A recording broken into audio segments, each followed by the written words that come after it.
Very good morning to all, good afternoon, good evening, and very good night. In this lecture, we will discuss magnetism in human beings, or we can say human body. What is magnetism हे तुम्हाला माहित आहे. Human body तुम्हाला माहित आहे. तर magnetism in human body हे पण तुम्हाला माहित असेल. तर चला मग आपण सुरुवात करूया. What is magnetism in human body. Before this, we know that sodium, we know magnesium, we know potassium, we know calcium. भरपूर सारे आहेत. त्यापैकी काही आपण इथे कन्सिडर केले आहेत. हे आपल्या बॉडीमध्ये असतात की नाही? Yes sir. सोडियम आहे, मॅग्नेशियम आहे, पोटॅशियम आहे, कॅल्शियम आहे. तर तुम्हाला माहित आहे यांची केमिस्ट्री. जर यांनी इलेक्ट्रॉन्स दिले किंवा घेतले तर काय होतात? आयन्स तयार होतात. Positive ions, negative ions. तर हे आपल्या शरीरामध्ये, आपल्या बॉडीमध्ये प्रेझेंट असतात. म्हणजेच जर इथे पॉझिटिव्ह आयन्स असतील, निगेटिव्ह आयन्स असतील, त्यांच्यामध्ये इम्बॅलन्स तयार होत असेल तर पहा, इम्बॅलन्स इन आयन्स, मग ते पॉझिटिव्ह असतील किंवा निगेटिव्ह असतील, याला आपण म्हणतो पॉझिटिव्ह चार्ज. जर पॉझिटिव्ह आयन असतील तर पॉझिटिव्ह चार्ज, निगेटिव्ह आयन असतील तर निगेटिव्ह चार्ज. आणि आपल्याला माहित आहे व्हॉट इज करंट. करंट म्हणजे काय? या कंडक्टर मधून जर चार्ज फ्लो झाला तरच इलेक्ट्रिसिटी फ्लो होते. हे आपण पाहिलं इलेक्ट्रिसिटी या टॉपिक मध्ये. That is current is flow of charges. Current is flow of charges. जर चार्जेस फ्लो होत असतील तर तिथे इलेक्ट्रिसिटी असते, इलेक्ट्रिसिटी जनरेट होते. म्हणजेच आपल्या शरीरामध्ये जर हे असतील, मग हे असतील तर यांचे आयन्स अवेलेबल असतील. मग ते Na पॉझिटिव्ह असू किंवा निगेटिव्ह. तर पहा, पॉझिटिव्ह आयन्स आणि निगेटिव्ह आयन्स यांच्यामध्ये इम्बॅलन्स. इम्बॅलन्स कळतो. एक आयन्स जास्त झाले, दुसरे आयन्स कमी झाले, दॅट इज इम्बॅलन्स. कमी जास्त होणे म्हणजे इम्बॅलन्स. जर इम्बॅलन्स क्रिएट झाला तर त्यामुळे आपल्या बॉडीमध्ये करंट फ्लो होतो. व्हॉट? करंट. कारण आपल्याला माहित आहे चार्ज फ्लो झाला म्हणजे तिथे करंट फ्लो होणं गरजेचं आहे, नाहीतर फिजिक्स वेस्ट.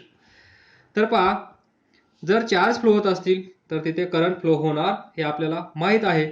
म्हणजेच आपल्या बॉडीमध्ये हे सर्वजण आहेत. जर हे सर्वजण अवेलेबल असतील तर करंट पण आपल्या बॉडीमध्ये तयार होत असेल की नाही? थिंक ऑन दिस. हो सर, येस सर. आपल्या बॉडीमध्ये करंट असला पाहिजे. कारण एवढं फिजिक्स आपण लर्न केलं आहे त्यानुसार आपण असं म्हणू शकतो की आपल्या बॉडीमध्ये करंट फ्लो होत आहे आणि करंट फ्लो होणं गरजेचं आहे. तर पहा, हा पेन मी उचलला म्हणजे काय झालं? हे इलेक्ट्रिसिटी जनरेट होत आहे आपल्या बॉडीमध्ये, म्हणूनच मी हे उचलू शकलो. जर आपल्या बॉडीमध्ये इलेक्ट्रिसिटी जनरेट नाही झाली असती तर मी याला उचलू शकलो नसतो. कारण ब्रेनचे जे सिग्नल्स आहेत ते सिग्नल्स भेटले नसते आणि मग मला काय काम करायचं आहे, पेन उचलायचं आहे की नाही हे कळलं नसतं. That is in short current. Current आपल्या बॉडीमध्ये फ्लो होत असतो. तर याचं बेसिक तुम्हाला कळलं आहे. जास्त डिटेल्समध्ये जाण्याची गरज नाहीये. इन शॉर्ट तुम्हाला समजलं असेल तर चांगली गोष्ट आहे. म्हणजे तेवढंच आपल्याला पुरेसं आहे असं म्हणायचं आहे मला. आणि हा जो करंट असतो आपल्या बॉडीमध्ये तो कसा असतो? Extremely extremely weak current. Weak current are produce in our body. कशामुळे? By movement of charge particles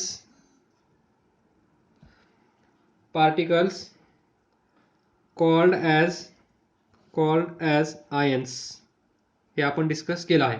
कशा प्रकारे करंट आपल्या बॉडीमध्ये तयार होतो, तो कशामुळे असतो, तर हे सर्व आपण डिस्कस केलं आहे. तर आता आपल्याला माहीत झालं की आपल्या बॉडीमध्ये बॉडी पण काढावी लागेल. दिस इज थोडी चांगली काढतो. दिस इज आवर बॉडी. बरोबर. तर आपल्या बॉडीमध्ये करंट फ्लो होत आहे. पहा इथून इकडे आय करंट जात आहे. वेगळं वाटतंय का? इथून इकडे करंट जात आहे, तो बाहेरचा करंट नाही. बाहेरचा करंट जर आपल्या बॉडीमध्ये फ्लो झाला तर आपलं काम झालं. इंटरनल करंट, जो करंट आपल्याच बॉडीमध्ये जनरेट होतो तो करंट, त्या करंट पासून आपल्याला धोका नसतो. तो करंट आपल्या फायद्यासाठी असतो. फिंगर्स. तर पहा, लक्षात ठेवा, आपण आतापर्यंत या टॉपिकमध्ये काय डिस्कस केलं आहे. ही वायर, या वायर मधून करंट आय फ्लो होत असेल तर या वायरच्या साईडला काय तयार होत असेल, सर्वांना माहित आहे, मॅग्नेटिक फील्ड. हे आपण डिस्कस केलं आहे. मग सांगा आता तुम्ही मला, जर आपल्या बॉडीमध्ये इथून इकडे पहा, हा हात, या हातातून इथून इकडे करंट जात असेल तर या हाताच्या, हात थोडा मोठा काढू, हा हात, हा हात, तर पहा, जर करंट इकडे जात असेल तर इथे पण मॅग्नेटिक फील्ड तयार होणं गरजेचं आहे. इथून या लॉजिक नुसार हे बरोबर आहे की नाही? बरोबर. म्हणजेच आपल्या बॉडीमध्ये मॅग्नेटिक फील्ड पण तयार होत आहे. बरोबर. We have studied that whenever there is an electric current, a magnetic field is produced. म्हणजे जिथे जिथे करंट तिथे तिथे मॅग्नेटिक फील्ड, मॅग्नेटिक फील्ड, जिथे जिथे करंट तिथे तिथे मॅग्नेटिक फील्ड. या दोघांचं कॉम्बिनेशन म्हणजेच head and tail. What is head and tail? त्याप्रमाणे, म्हणजे हा असला तर हा असलाच पाहिजे आणि हा नसेल तर हा पण नसेल. बरोबर. तर हे आपण डिस्कस केलं आहे. तर पहा, वेन वीक आयोनिक करंट, हा करंट कसा असतो? Weak. Weak ionic current flows along the nerve cells. तर पहा, हा जो ब्रेन आहे, याचा हा ब्रेन, इथे किती असतात? बिलियन्स ऑफ नर्व्स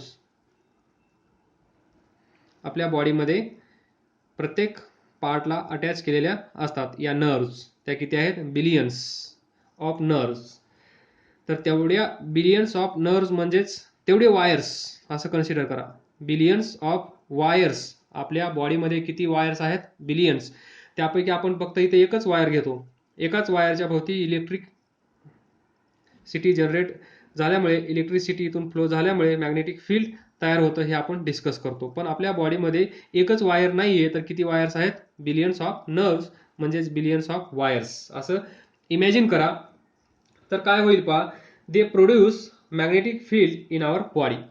म्हणजेच वेन, हे पॉइंट तुम्ही लिहिताना तुमच्यासाठी लिहितो मी, नाहीतर डिस्कस करून लवकर लवकर खतम होऊन जातं.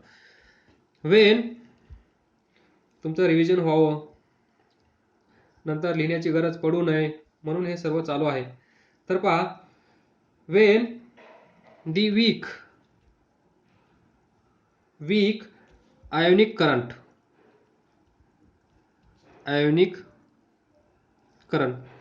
म्हणजे आयनमुळे जो करंट फ्लो होत आहे त्याला आपण म्हणतो ionic current flow along the nerves. आलं लक्षात? आणि त्याच्यामुळे दे प्रोड्यूस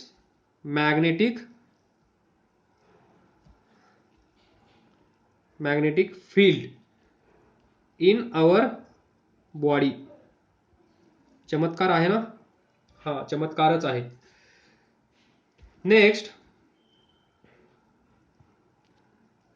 तर पहा, ज्यावेळेस एखादी वस्तू आपण उचलण्याचा प्रयत्न करतो किंवा एखाद्या ऑब्जेक्टला, एखाद्या बॉडीला, फॉर एक्झाम्पल हिअर पेन, याला उचलण्याचा आपण जेव्हा प्रयत्न करतो किंवा याला टच करण्याचा जेव्हा आपण प्रयत्न करतो, तेव्हा इथे इलेक्ट्रिक सिग्नल्स येत असतील. ब्रेन काय करत असेल? सिग्नल्स सेंड करत असेल आणि त्या आदेशानुसार आपण हा पेन उचलत असू. तर हा पेन उचलण्यासाठी इलेक्ट्रिक सिग्नल्सची गरज आहे. जर मग ब्रेन पासून आपल्या हातामध्ये या हाताने जर इथे हा पेन उचलायचा असेल तर इथून इलेक्ट्रिक सिग्नल्स येतील हा पेन उचलण्यासाठी, या पेनला टच करण्यासाठी. म्हणजे इथून इलेक्ट्रिसिटी फ्लो होत असेल आणि इलेक्ट्रिसिटी फ्लो होत असेल तर इथे मॅग्नेटिक फील्ड जनरेट होत असेल. आणि मॅग्नेटिक फील्ड जनरेट होत असेल याचाच काय अर्थ असतो? तिथे मॅग्नेटिझम तयार झालं आहे. आलं लक्षात? मॅग्नेटिक फील्ड असल्याशिवाय मॅग्नेटिझम तिथे असणार नाही. जर तिथे मॅग्नेटिक फील्ड क्रिएट होत असेल तर तिथे मॅग्नेटिझम तयार झालं असलं पाहिजे. म्हणून आपण म्हणतो मॅग्नेटिझम इन ह्यूमन बॉडी. तर पहा, दिस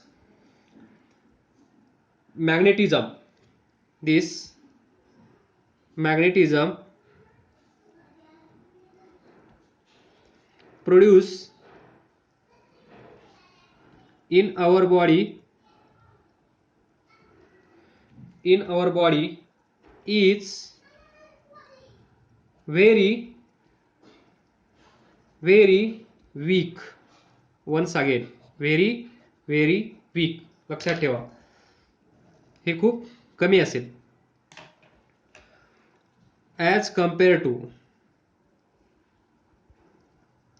as compared to Earth's magnetic field. अर्थचं मॅग्नेटिक फील्ड खूप असतं. त्याच्या तुलनेमध्ये आपल्या बॉडीमध्ये जे मॅग्नेटिझम तयार झालं आहे ते कसं आहे? Very weak. Earth's magnetism. Then two important main points. Here we have two main parts in our body, two main organs of the human body, two main organs in our body जिथे magnetism म्हणजेच magnetic field produce होत असेल. तर पहा, पहिला आहे heart, दुसरा आहे ब्रेन. तुम्हाला माहित आहे हे दोन ऑर्गन्स आपल्यासाठी किती महत्त्वाचे आहेत.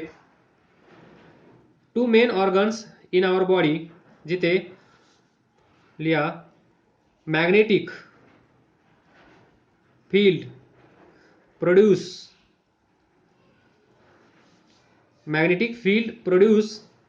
in heart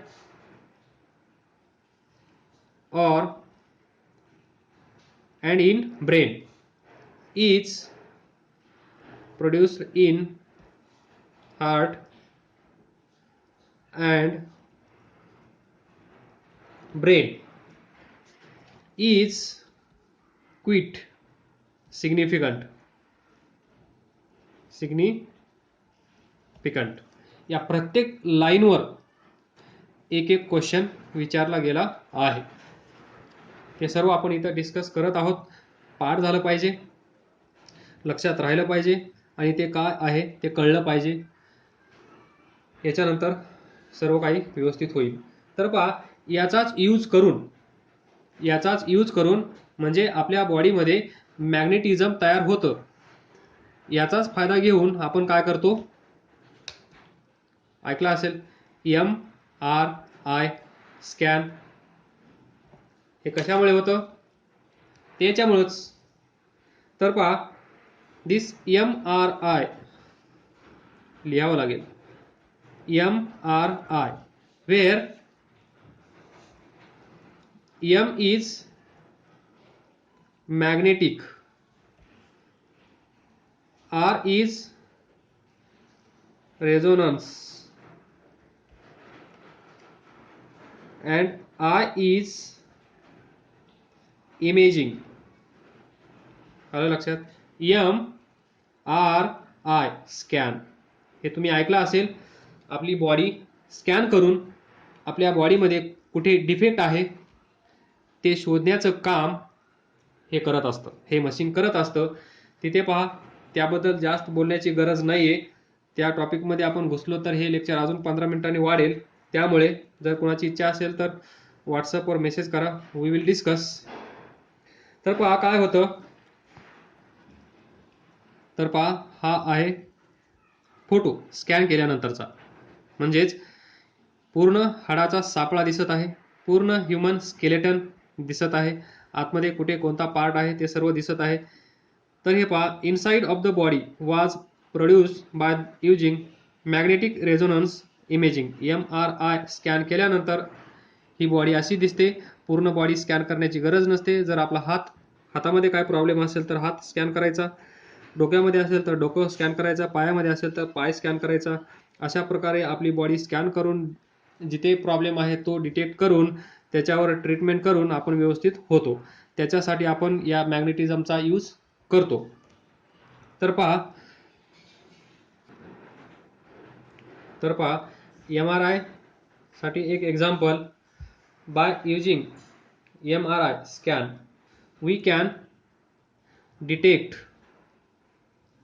we can detect cancer cells or tissues inside the body of person. याच्यावर क्वेश्चन आलेला आहे.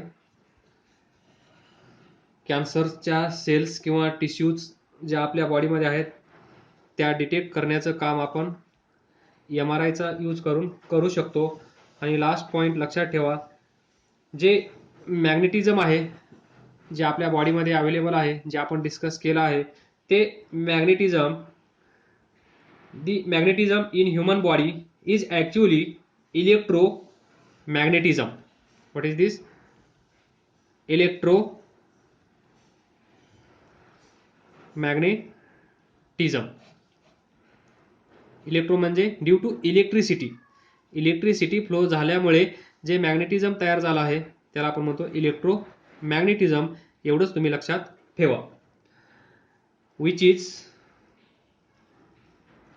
which is produce, हे तुम्हाला माहित आहे, which is produced by the flow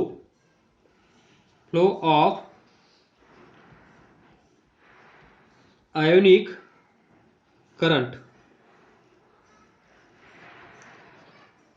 flow झाल्यामुळे मॅग्नेटिझम तयार झाला आहे. So electromagnetism which is produced by flow of ionic current inside the human body. एवढं लक्षात ठेवा, एवढं पुरेसं आहे. त्याच्यानंतर मी एक छोटीशी असाइनमेंट देईन. ती असाइनमेंट सॉल्व करा, सबमिट करा. काय प्रॉब्लेम आला तर विचारा. सर्व क्वेश्चनचे आन्सर येत असतील तर पहा, जेवढे क्वेश्चन्स आहेत त्या सर्व क्वेश्चनची आन्सर्स याच्यामध्ये मी डिस्कस केली आहेत. कुठल्याही क्वेश्चनचा आन्सर तुम्ही देऊ शकणार नाही असं होणार नाही. तर अभ्यास करत राहा, पुढे जात राहा. All the best. थँक्यू. मन लावून अभ्यास करा.